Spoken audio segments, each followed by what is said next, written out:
Tonight on this Easter Sunday, we're going to take you to a place outside our world. It's not Mars or Venus, but it might as well be.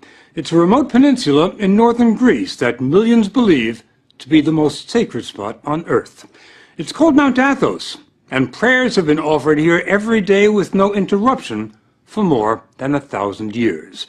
It was set aside by ancient emperors to be the spiritual capital of Orthodox Christianity, and has probably changed less over the centuries than any other inhabited place on the planet.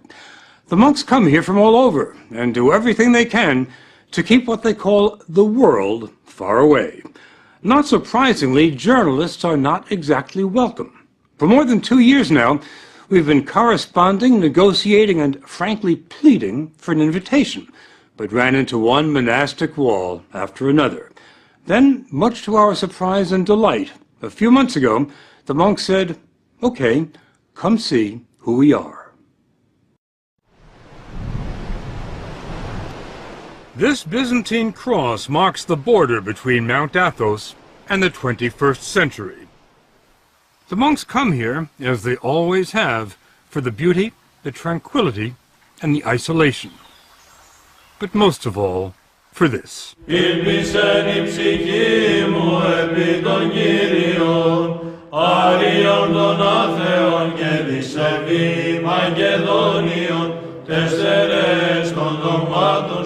Father Yakovos is one of the few Americans on the mountain.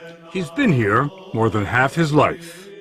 You have to understand the words that we're saying in today's liturgy are the same words that Christ was saying, the same words that saints from the 1st century, the 2nd century, the 3rd century, the 4th century.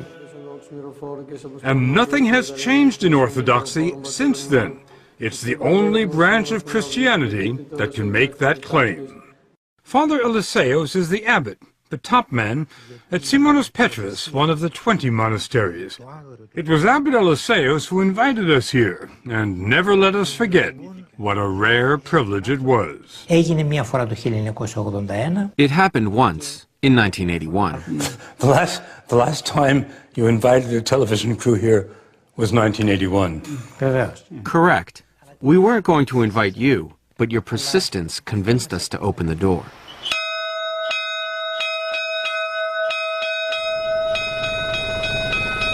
The door he opened revealed the wonder that is Simonos Petros, which fits like a crown on top of a rock 800 feet above the Aegean. It was built in the 14th century, and the monks will tell you it must be considered a miracle that it hasn't fallen into the sea.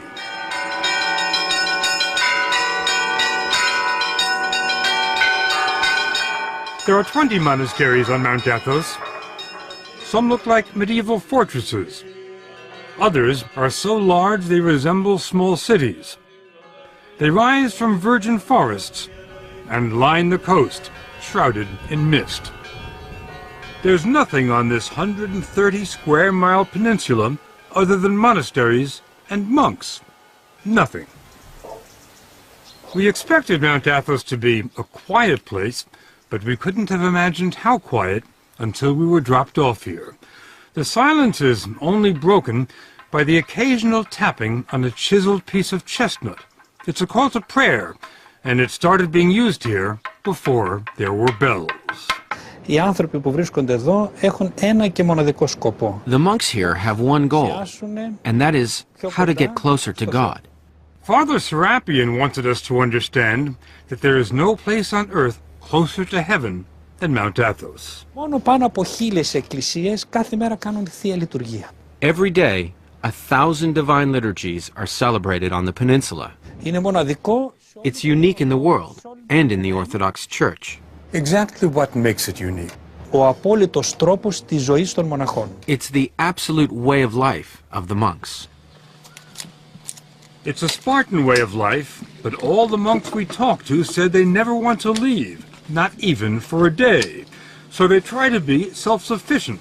They grow their own fruits and vegetables, do their own tailoring, and when they get sick, there's an in-monastery doctor, Father Emeleos, who's not very busy because the monks are in excellent shape.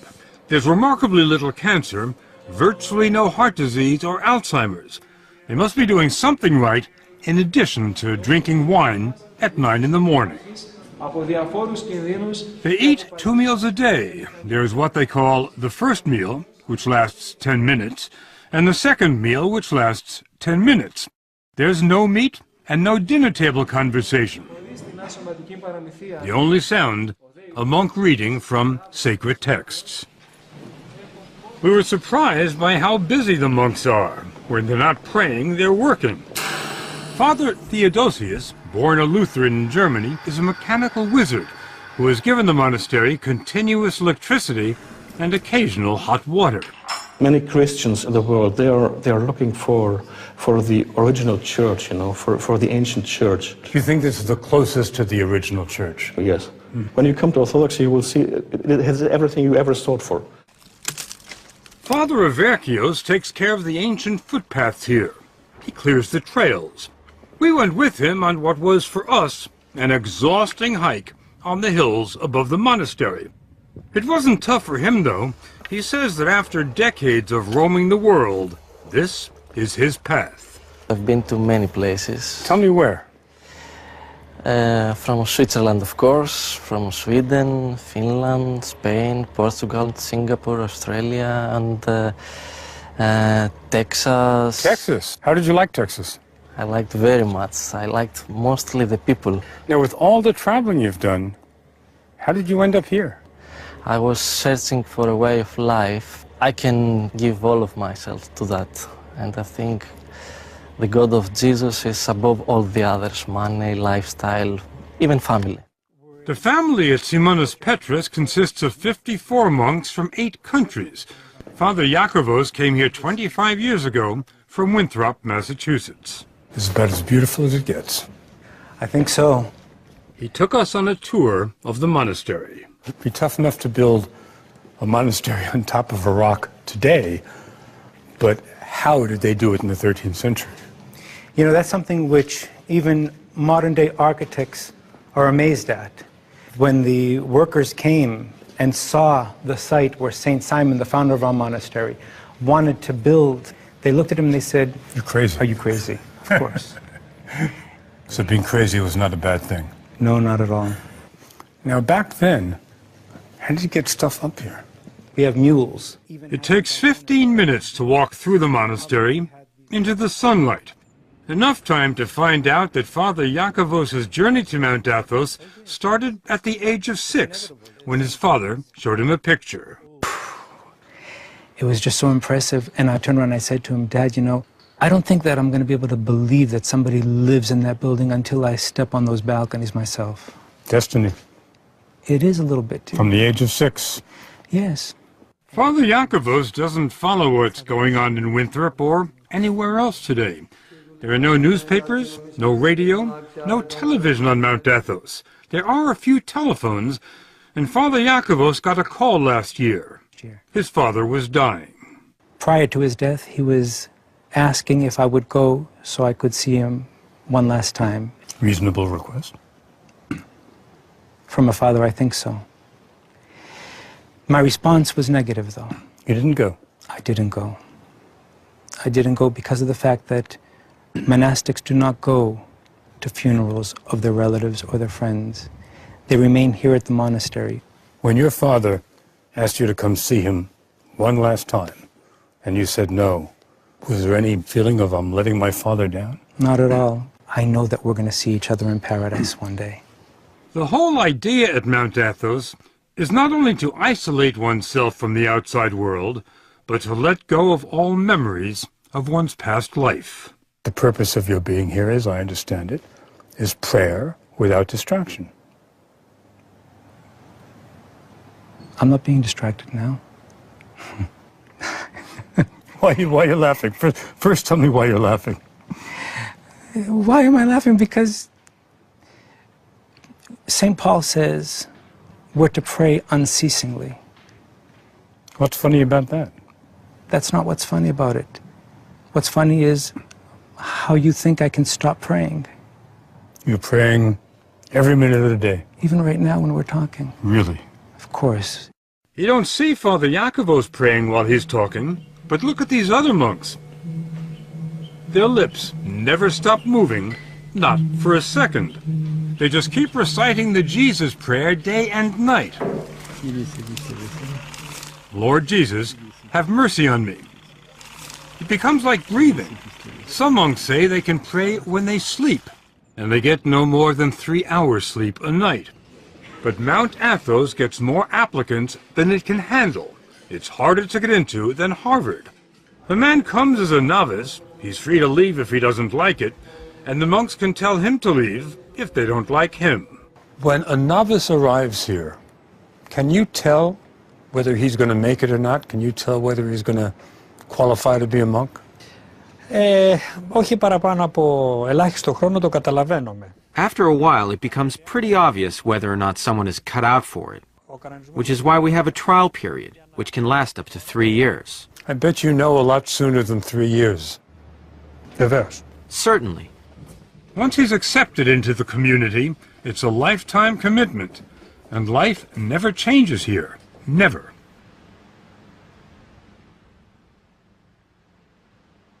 Every day at 3 in the morning, a single bell rings, informing the brothers that it's time to stop praying on their own and start praying in church. On a typical day, and every day is a typical day, the services last 8 hours. The monks say it's an 8-hour conversation with God, a dress rehearsal for eternity. And remember, this doesn't only happen on Sundays, it happens every day, 365 days a year. A monk never gets a day off. This is the Divine Liturgy, the life of Christ celebrated by men whose only passion is to move closer to Christ every day. The depth of their devotion defies description.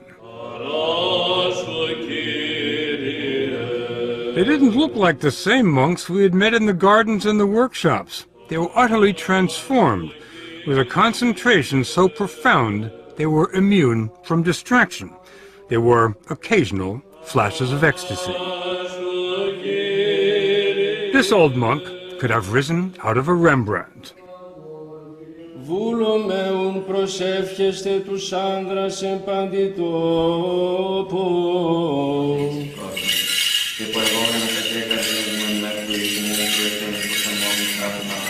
There are no musical instruments in the church, just chanting. Chanting without end.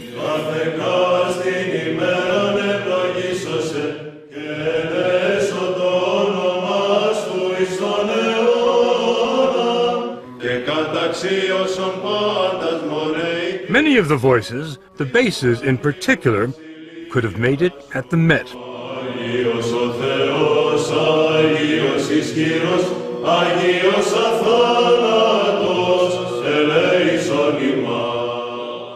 We didn't understand the words. We didn't really have to. This phrase we knew.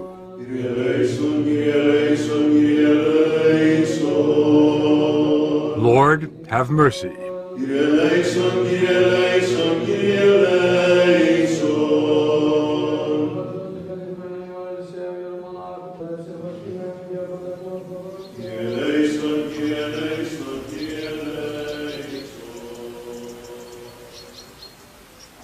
The most miraculous thing about Mount Athos, when we return.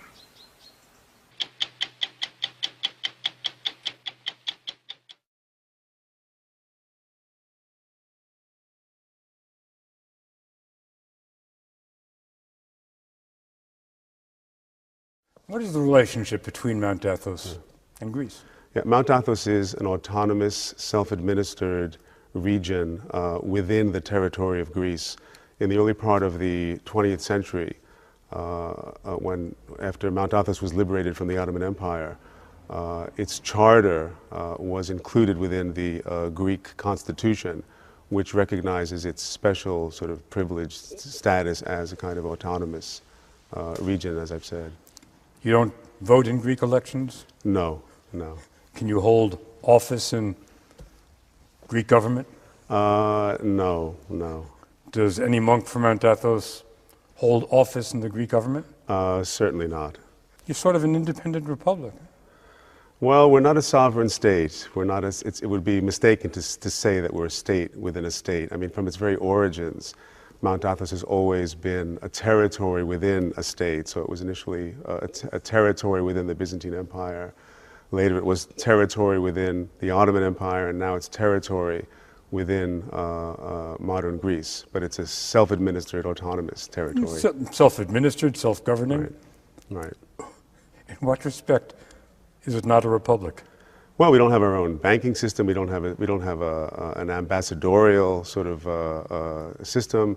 We don't issue our own currencies and all of the things that people think of when they think of a sovereign state. You issue your own visas. We needed a visa before we could come visit you. You're referring to the piece of paper with a colorful stamp on it. That's yeah. What it took for us to get on the boat. Right. This is the Holy Mountains permission that's given to visitors and pilgrims, but it's not.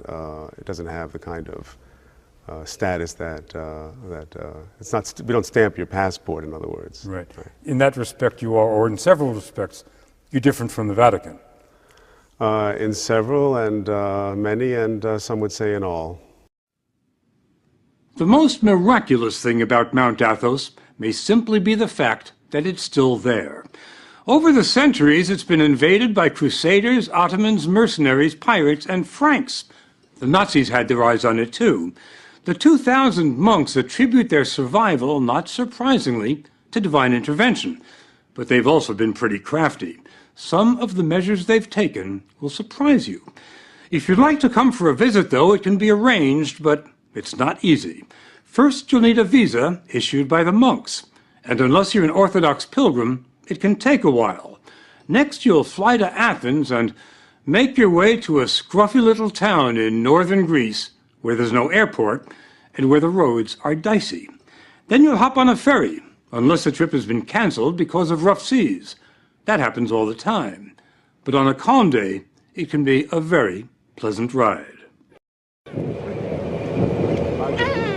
The monks will tell you it takes years of prayer and soul-searching before they're ready to leave the world for Mount Athos. For the likes of us, though, it takes little more than an hour. It was the beginning of Lent when we took these pictures, and the ferry was packed with pilgrims from all over the Orthodox Christian world. Greeks, Bulgarians, Serbs, Romanians, Russians. It wasn't long before the first monasteries came into view, and we thought we were sailing to Byzantium, to a fantasy land of castles and palaces.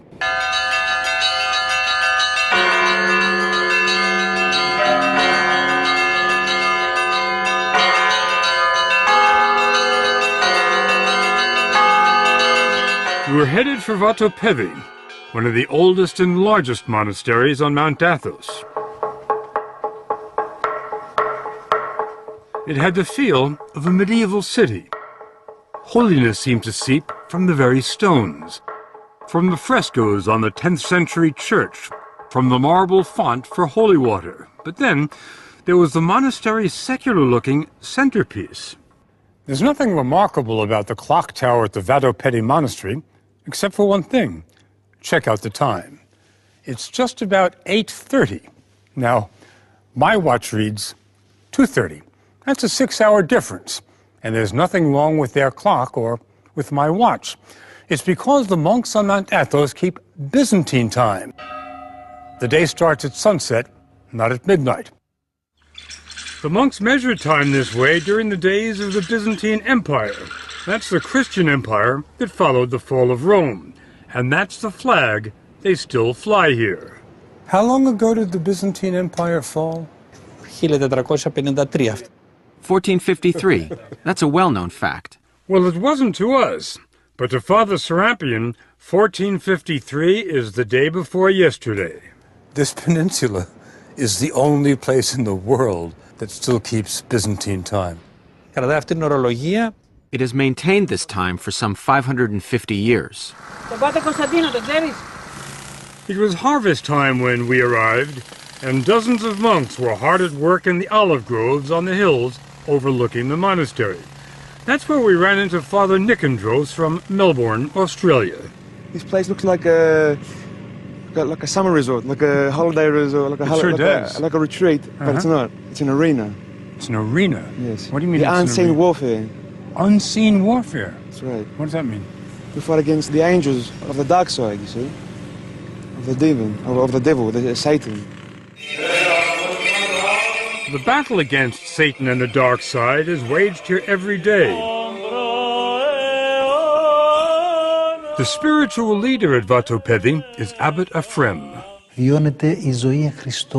Here, the life of Christ is experienced in a genuine way, and this doesn't happen in many other places in the world. What I'm talking about is the art of salvation. It just so happened that while we were there, the monks celebrated an elaborate 7-hour vigil, and the church was packed with pilgrims. It's held once a year to honor the archangels Gabriel and Michael. According to the Bible, Gabriel and Michael led the army of angels that expelled Satan from heaven.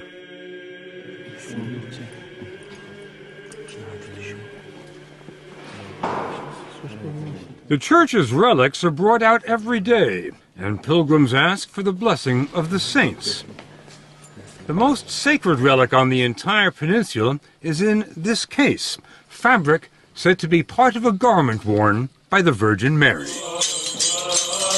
The irony is that while the Mother of God is revered here, no other woman is permitted to even set foot on Mount Athos. It's been like that for 1,000 years. The reason, according to Orthodox doctrine, is that Christ gave the peninsula to his mother, and all other women have been excluded so as to fully honor the Virgin Mary. It's also been said that in the days before the ban, when women did come here, the monks became distracted and couldn't devote themselves entirely to prayer. They say it's been a lot easier since the last lady left. Keeping women out certainly wasn't much of a problem 300-400 years ago. Do you feel that's becoming problematic today? I don't think so, because the monastery itself and all the land around it is our property. And if we don't want women coming onto our property, we have every right to do that. Mount Athos may be the last all-male bastion in the world, and Father Arsenio says it has to stay that way. Here we are concerned solely with purity and our elevation to eternity. If women are permitted, they'd bring their families and their children. This place would become a tourist attraction and no longer a place of silence. If we wanted to experience profound silence, we're advised to go to Stavronikita. It's the smallest monastery on the Holy Mountain, but it has some of the most remarkable treasures. You stain the silence just by walking in.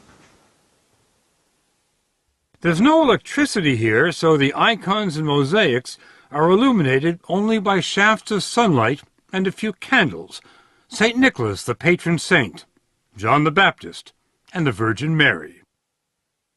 We were stunned by the magnificence of the art here, but then we ran into Father Maximus, a former professor at the Harvard Divinity School. He told us what we were seeing cannot be described as art.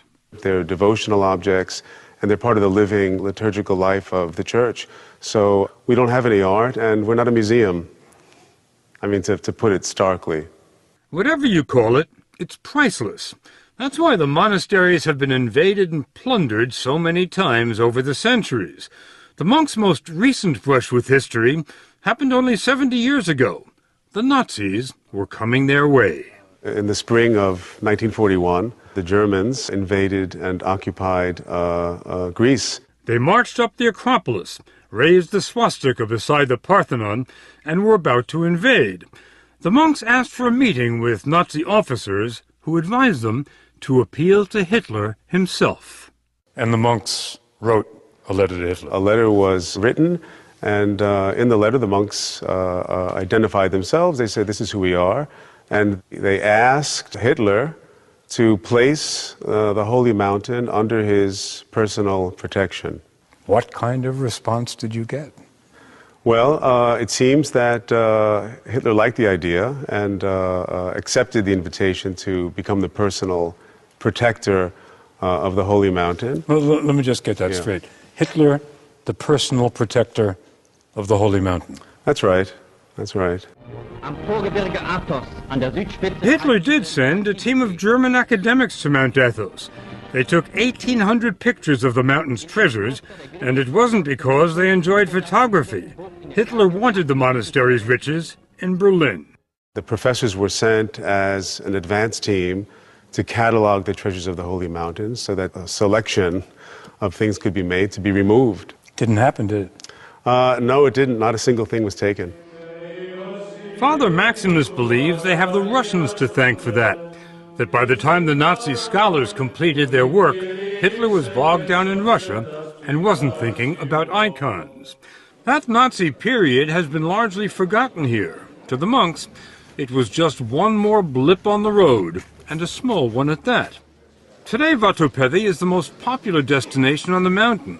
It hosts 35,000 pilgrims a year and offers more than spiritual sustenance. The monks have their own fishing boats, and the catch is pretty good. The fish are served fresher than in any Greek restaurant. The refectory dates from the 12th century, and since the 12th century, the food here has been free.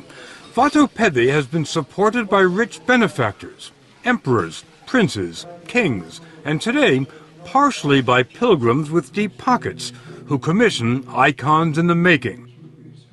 But the ancient treasures? Not a chance. They can't even see them. They're under lock and key. It's not a new security system, but it works. Normally, it takes more than one monk to unlock the door, because no one monk is allowed to have all 4 keys at the same time. It's sort of a medieval version of the nuclear launch control. Do you keep those keys in your pocket, Father? Try not to. Father Matthew from Fond du Lac, Wisconsin, was given the abbot's blessing to let us into the inner sanctum. Once inside, there was still another hidden door. Behind the curtain? We walked into the world of Byzantium.